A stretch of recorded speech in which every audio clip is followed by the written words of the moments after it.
My fiancé invited the woman who wrecked my career to our wedding, without even asking me. So I called the whole thing off. She had no clue what was coming. Hey, I'm Caleb. I'm 28 and yeah, this might sound over the top, but I swear it felt like something straight out of a soap opera.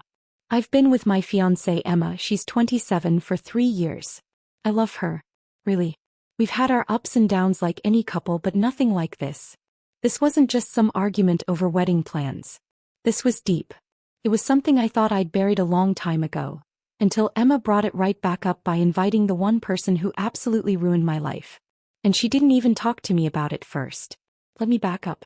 Before Emma, there was another serious relationship. Her name was Jenna. We were together for 5 years. The kind of relationship where everyone says, "You two are perfect." I thought we'd end up growing old together. We met in college. She was smart, driven, and we wanted the same things. We hung out with the same group of friends, and for a while, everything felt right. But after we graduated, things started falling apart. Jenna landed an internship at the same tech company where I'd been working for about a year. I was doing well, building a name for myself, headed for a big promotion. Then things started to go sideways. Long story short, Jenna used her role to mess with my career. She leaked my ideas and projects to rival teams. She played innocent and made it look like I was the one causing problems. He was really good at it too. So when the truth finally came out, I looked like the villain. I lost out on promotions, lost respect from my team, and worst of all, I lost my confidence. I eventually had to quit and start over from scratch. It was humiliating. I spent years rebuilding, both professionally and emotionally. Jenna never really apologized. She just said stuff like, "I didn't mean for it to happen this way," or, "You were always so focused on work." But none of that took away the damage she'd done. Now fast forward. 3 years with Emma. Life was good again. She's been amazing. Understanding, supportive, everything I needed after the storm. I truly thought we were aligned on the big things like our wedding and who should be there. Then came the shock.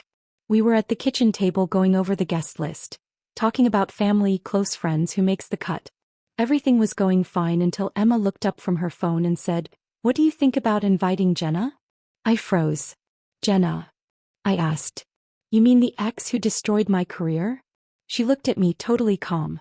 "Yeah, I know things ended badly, but that was a long time ago. He's done a lot for you. She's different now." I couldn't believe it. Different? This woman torched my professional life. I bit my tongue to keep from yelling. My thoughts were spinning. Emma just kept scrolling like it was nothing. "She was part of your past, Caleb. I think it would bring closure. Don't you think?" Closure? Was she serious? Invite the person who hurt me the most to one of the most important days of my life. "She's going to help you find closure," Emma said, looking confused. "I really think it's the right thing to do. You two were together for a long time and people change. She's apologized for everything. Don't you think it's time to move on?" I just sat there stunned. It felt like Emma was brushing off everything Jenna did to me, like inviting her was just a small, harmless gesture. But it wasn't. Not to me. This wasn't about some ex. This was about betrayal. About trust. And the fact that Emma didn't see that? It hit hard. It felt like she didn't truly get how deep this wound went. I tried to stay calm. "Emma, you don't understand," I said. "I can't just pretend it didn't happen. She ruined everything for me. And now you're saying she should be at our wedding?" Emma looked back at me frustrated. "You're still holding on to this, Caleb. I know it hurt, but it was years ago. Don't you think it's time to let go? We're trying to build a future here." I couldn't even speak. We'd been planning this wedding for months. Every detail. We were building a future, sure. But how could I move forward when this was still sitting between us like a ticking time bomb? And the more I thought about it, the angrier I got. She was acting like it didn't matter. But to me it meant everything. That night we went to bed without saying much. No resolution. Just silence. Over the next few days it only got worse. Emma kept bringing up the guest list, circling back to Jenna, trying to convince me she was just part of my past, and that I needed to let it go. I could feel my patience slipping little by little. Then a few days ago Emma dropped the bomb. "I invited Jenna," she said. Just like that. So casual. Like it was no big deal. I stared at her, heart racing. "What do you mean, you invited her?" She was still calm. Like she didn't see how much this was tearing me up. "I thought it was the right thing to do, Caleb. She's part of your story. I want our wedding to be about forgiveness, not resentment. I felt my whole body tense. I couldn't believe this. You went behind my back and invited the woman who ruined my life? After everything I told you? Emma looked hurt at first, but then her expression hardened. I'm trying to do what's best for both of us. You can't keep living in the past. I stood up from the couch. My thoughts were spinning. This wasn't about Jenna anymore. It wasn't even about the wedding. It was about Emma. About how she didn't respect me, didn't respect what I'd been through. Right then I knew I had to do something. But I wasn't going to yell. I wasn't going to argue. I had something bigger in mind. So I didn't say a word. I just stood there, feeling the weight of the moment press down on both of us. My heart was pounding, but I held it together. I needed to think. I couldn't let my emotions win. I walked out of the room and into the kitchen, not really sure what I was even doing. I just knew I needed space. I needed air. I heard Emma follow me, slow, hesitant steps. "Caleb, please," she said gently. "Don't shut me out. I'm just trying to fix things. You don't have to carry this anger forever." I could hear the pain in her voice. But honestly, it made me angrier. Because she still didn't get it. This wasn't just about an ex showing up at a wedding. This was about me. My life. My career. My healing. My life. My trust. She invited someone who played a major role in destroying everything I worked so hard for. And now she expected me to just accept it? I turned to face her, jaw clenched. "You don't get it, Emma. You can't just invite her and think I'll be okay with it. This isn't something I can just brush. She nearly destroyed my career. I lost everything because of her, and now you're acting like it doesn't matter." Emma's expression softened a little, but the frustration was still there. "I'm not saying it doesn't matter," she replied. "But you have to let it go at some point. I know she hurt you, but if we're going to move forward, you can't keep holding on to this. Let it go." The words hit hard. Like a slap I didn't see coming. "I've spent years trying to rebuild after what she did," I said. "I had to fight tooth and nail to get back on track, and you're telling me to just forget it?" She didn't say anything at first, but her face dropped. I could tell she hadn't meant to hurt me, but right now that didn't change how I felt. I had always been the one to compromise, the one trying to keep the peace. But I was done pretending. Done acting like everything was fine. We stood there, locked in silence. There was so much left unsaid, so much tension in the air. I could see she was trying to understand, but she wasn't willing to let it go either. I walked over to the counter, pacing, my thoughts spiraling. Everything I'd been through, all the effort I put in to recover, to move forward. It felt like it was being brushed aside. Like none of it mattered. That's when it hit me. I couldn't keep arguing. I wasn't going to beg her to see things from my side. If Emma couldn't respect my boundaries now, before we were even married, what did that mean for our future? I stopped pacing and turned back to her. "Emma," I said quietly, my voice steady now. "I don't know what you think is going to happen here, but this is a line I can't cross. I've tried to be patient, I've tried to explain how serious this is for me, and you keep pushing. I can't go along with that." Her face went pale and I saw the weight of my words start to sink in. "Caleb, please, don't do this," she said, her voice breaking. "We've been through so much. Don't let this be the thing that ends it." But this wasn't just about ending something. It was about standing up for myself. Drawing a boundary and actually holding to it. I'd let things slide for too long. "I'm sorry, Emma," I said firmly. "But I can't marry someone who doesn't respect me. If you can't understand why this matters so much, if you're willing to ignore how deeply this hurts me, then I don't know how we move forward from that. I asked you not to invite her. I told you what she did to me. And you did it anyway." Emma looked at me like I'd hit her. She didn't say a word, just stared, shocked. I don't think she'd ever seen me like that before. So cold. So certain. And maybe that's why it landed the way it did. "Caleb," she whispered, barely able to speak. "Please don't do this. We're supposed to be getting married. We're supposed to be building a future together. This shouldn't be the thing that tears us apart." I shook my head slowly. "It's not just this one thing," I said. "It's everything. I'm always the one compromising. Always the one adjusting. But I can't keep doing that. Not like this. I can't marry someone who doesn't been through what I'm still dealing with. And I definitely can't marry someone who won't respect my boundaries."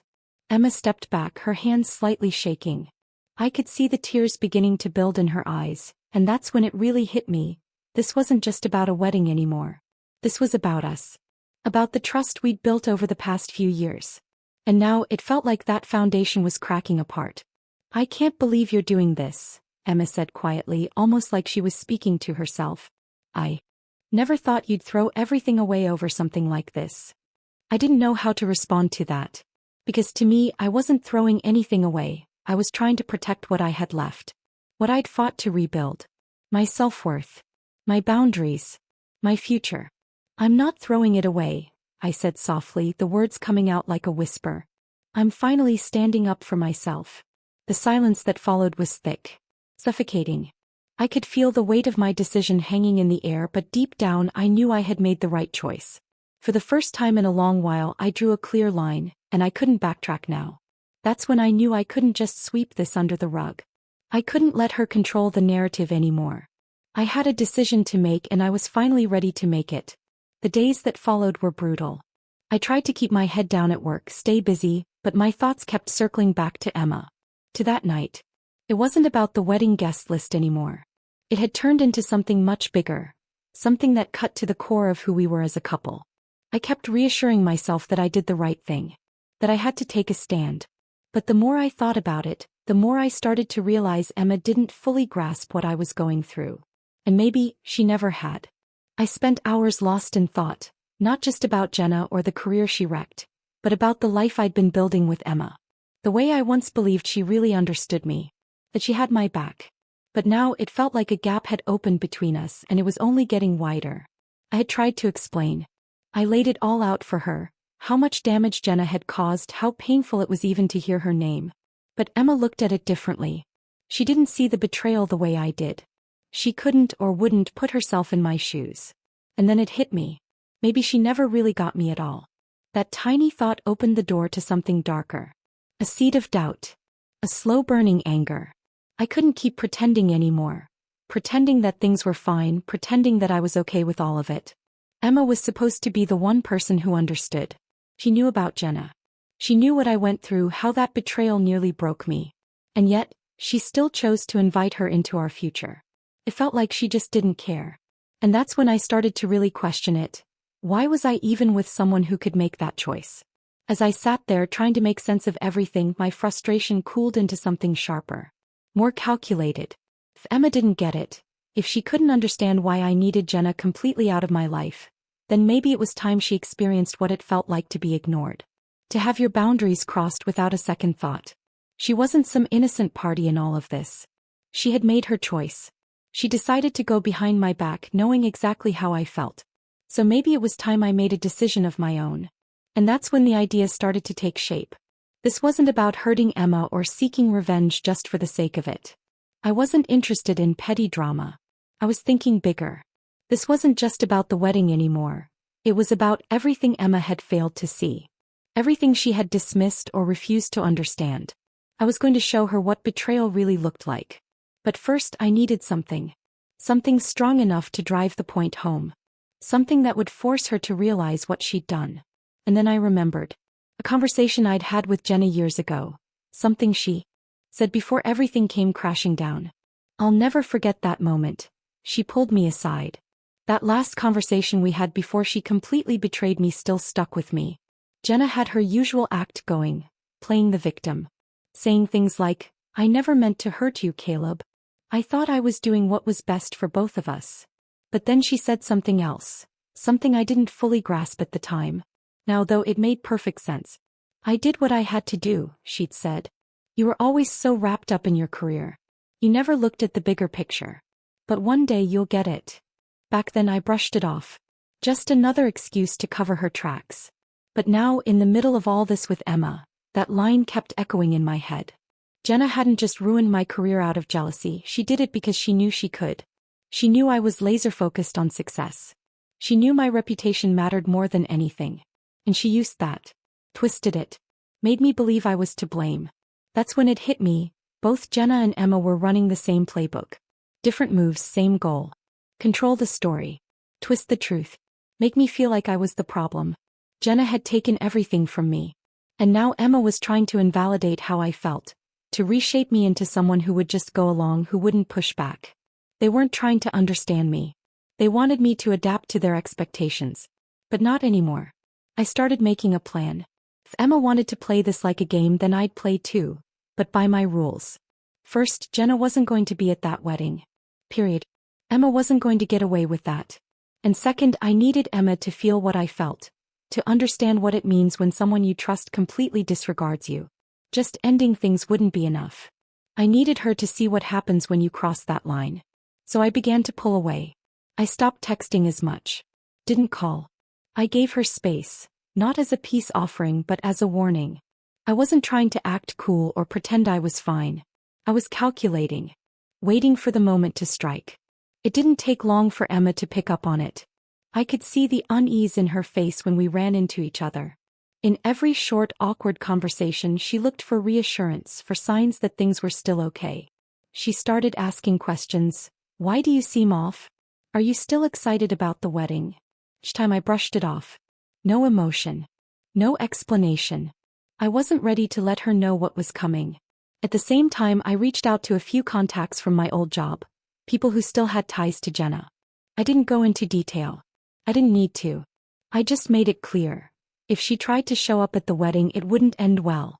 For her reputation or her personal life. I wasn't just protecting myself anymore. I was sending a message. This wasn't about revenge. It was about boundaries. About consequences. For both of them. You don't get to step over someone's feelings and walk away like nothing happened. Not without a response. Then one evening my phone rang. It was Emma. Her voice was soft, shaky. "Caleb," she said, "I've been thinking. And, you were right. I shouldn't have invited Jenna. I didn't realize how much it would hurt you. I didn't know how to fix it. I'm so sorry." There was panic in her voice. I could hear it. But me. I didn't feel much anymore. The switch had flipped. "Emma," I said, my voice low and even, "it's too late for sorry." Silence. The kind that says everything words can't. I heard her breath catch, like she was about to cry, like she finally realized what I meant. And I didn't stop her. She tried to understand, but I could tell she still didn't get it. Not really. She had no clue what was coming next. "Caleb," she said finally, her voice trembling, "what do you mean it's too late for apologies? We can fix this. I'll do anything. Just don't shut me out like this." I could hear the fear in her voice, and yeah, part of me felt bad. But the other part? The part that had been ignored, dismissed, betrayed, it didn't care anymore. I had warned her. I gave her chance after chance to get it. And each time she chose to look the other way. She really thought I'd just brush it off. That I'd let it go because we were engaged. But that's not how life works, not mine anyway. I've learned the hard way. If you let people cross your lines once, they'll keep doing it. "I've been patient with you, Emma," I said, keeping my voice calm. "But you didn't listen. You went behind my back. You invited her to our wedding without even asking me. You didn't care how much that would hurt. And that's not something I can overlook. Not anymore." Silence. Then in a quiet voice she said, "I didn't think it mattered that much. I thought you could let go of the past. I thought we could just focus on the future." That hurt more than I thought it would. She wasn't just saying she messed up. She was saying the past, the things that nearly destroyed me, didn't count. That what I went through wasn't worth holding on to. Like it didn't help shape who I was. "Well, maybe that's the real issue," I said, colder than I meant to be. "You've been trying to erase where I came from. And you've been trying to erase what Jenna did to me too." "I'm sorry," she whispered again, but it was empty now, like she was just saying it to make the conversation stop. "Sorry doesn't fix it," I said flatly. "You made your choice. Now I'm making mine." I ended the call. No more words. Felt almost too easy. But it wasn't sudden. I'd been thinking about this for a long time. And I knew I was doing the right thing. I couldn't keep pretending.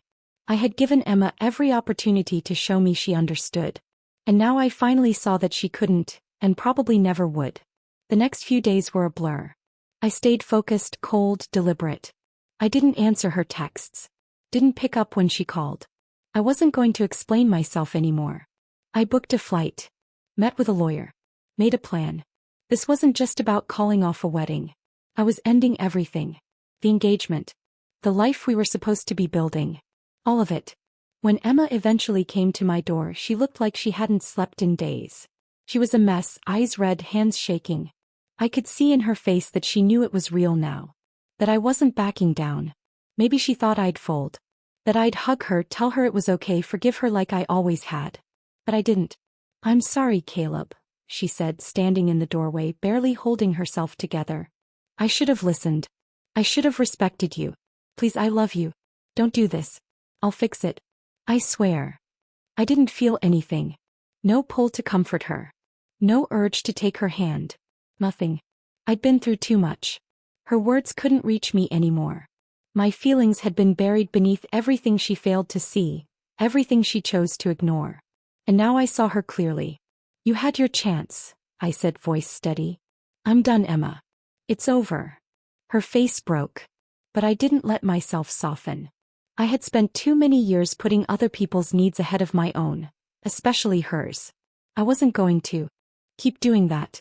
Not anymore. In the weeks that followed, I carefully untangled my life from Emma's. I made sure every loose end was tied up. The wedding was officially off. I returned all the gifts, contacted the vendors, and let everyone involved know that the ceremony wasn't happening. It was tough. There were moments when I questioned everything, but deep down I knew I had made the right call. Emma didn't take it well. She started contacting everyone around me, friends, family, even people at work, trying to get them to talk me into changing my mind. She sent long, emotional messages begging me to reconsider, but I stayed silent. My decision was final. The damage had already been done. Just as I expected, a few weeks later, Jenna reached out too. She had heard about the cancelled wedding and wanted to catch up. I didn't answer her messages either. She belonged in my past, and that's where I was keeping her. I'd let her have power over me for far too long, manipulating me, convincing me she still mattered in my life. But that chapter was closed. For good. In the months after everything ended, I focused on myself. I took a break from work to clear my head and reset. I picked up new hobbies, reconnected with old friends, and slowly began to rebuild the parts of myself I'd ignored for years. I even started going to therapy, something I'd always avoided. But it changed everything. It helped me see just how much I had allowed both Emma and Jenna to shape my choices, to cross lines they never should have. I didn't expect Emma to apologize. And she didn't. Instead, mutual friends told me she was heartbroken, that she blamed me for how things ended. But by then I didn't care about her feelings anymore. This wasn't about her. It was about me learning to defend myself, to hold firm on my boundaries, and to stop excusing the people who disrespected them. Eventually I moved on. I didn't jump into a new relationship right away. I took my time, made sure I understood what I needed, and didn't let the past blind me again. I was cautious, but stronger. The pain from my history with Jenna and everything that happened with Emma would always be a part of me, but they didn't define who I was anymore. As for Emma, I stopped hearing from her after a while. Word got around that she had moved on too. But I didn't need to know the details. She made her choices and I made mine. And in the end I was okay. I wasn't the same person I used to be. But for the first time in a long time, I had become the version of myself I was meant to be. Someone who knew when to walk away. Someone who respected himself enough to not settle for anything less.